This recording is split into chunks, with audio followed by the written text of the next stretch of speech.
मुरझाए फूल दोबारा नहीं खिलते, ज़िंदगी दोबारा नहीं मिलती, मिलने को तो मिल जाते हैं हज़ारों लोग दोबारा दुनिया में, मगर हज़ारों गलतियाँ माफ़ करने वाले माँ बाप नहीं मिलते।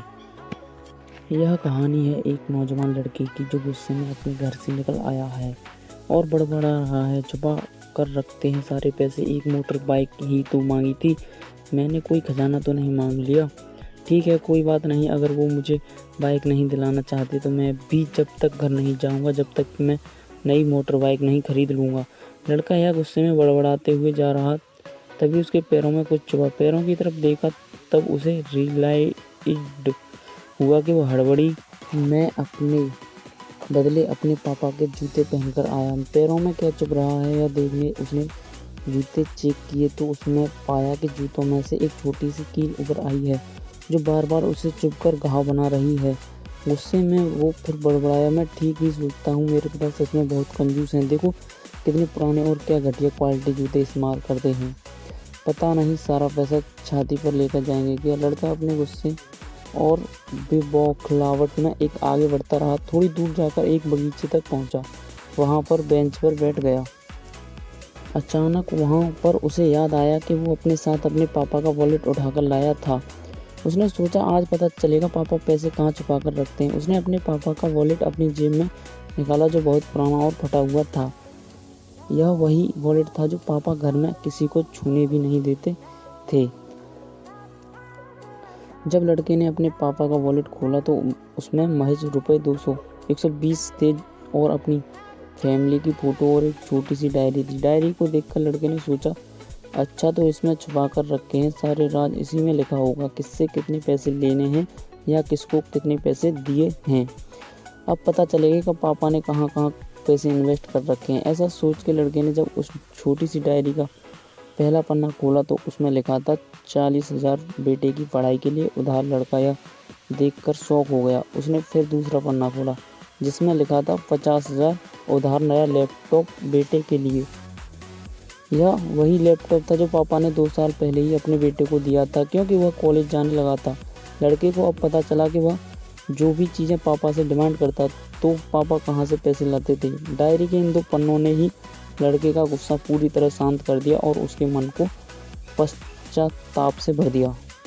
लड़का एक एक करके डायरी के पन्ने पलटता रहा और उसकी आंखों में आंसुओं की धार बहने लगी जो हर पन्ना पलटने के बाद बढ़ती ही गई। उसे पता चलता गया कि पापा ने अपनी फैमिली की ज़रूरतों को पूरा करने के लिए किस किस से कितना उधार लिया है।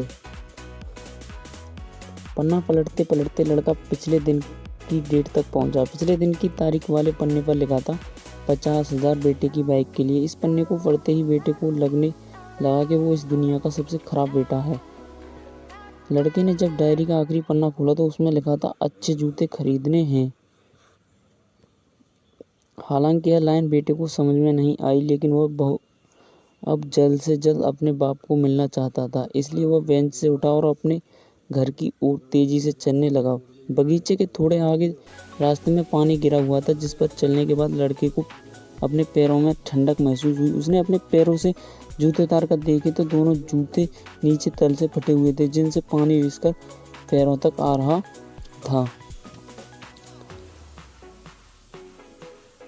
जूते में निकली कील भी लड़के के पैर में जख्म बनाने में कामयाब हो गई थी। अब बेटे को माँ की वह बातें याद आईं जब माँ पापा से करती थी, अब तो नए जूते ले लो, कितने पुराने हो गए हैं। और पापा यह कहकर टाल दिया करते थे, अभी तो लिए हैं, कुछ साल और चल जाएंगे। बेटे ने दोनों जूते उतार कर फेंक दिए और फूट फूट कर रोने लगा। लड़का बड़ी तेजी से अपने घर की तरफ दौड़ा। न जाने उसमें इतनी ताकत कहाँ से आ गई कि रास्ता बहुत लंबा होने के बावजूद वह थोड़ा भी नहीं थका और सीधे अपने घर ही जाकर रुका। घर जाकर उसे पता चला कि पापा घर नहीं है, मगर उसे पता था कि पापा कहाँ मिलेंगे। वह तुरंत नज़दीक के बाइक डीलर के शोरूम पर गया जहाँ पर उसका बाप उसके लिए नई गाड़ी खरीद रहा था। लड़का दौड़कर अपने बाप के गले से लग गया और फूट फूट कर रोने लगा। जब पिता ने लड़के से पूछा कि क्या हुआ तो लड़के ने अपने पिता से माफ़ी मांगी और कहा कि मुझे बाइक नहीं चाहिए, इन पैसों से आप अपने लिए नए जूते खरीद लीजिए और आगे से मैं कोई भी चीज़ खुद के कमाए पैसों से ही लूँगा। मैं बड़ी मेहनत करूँगा और आपका कर्जा भी चुका दूँगा। यह सब सुनकर पिता की आंखों में भी आंसू आ गए खुशी के।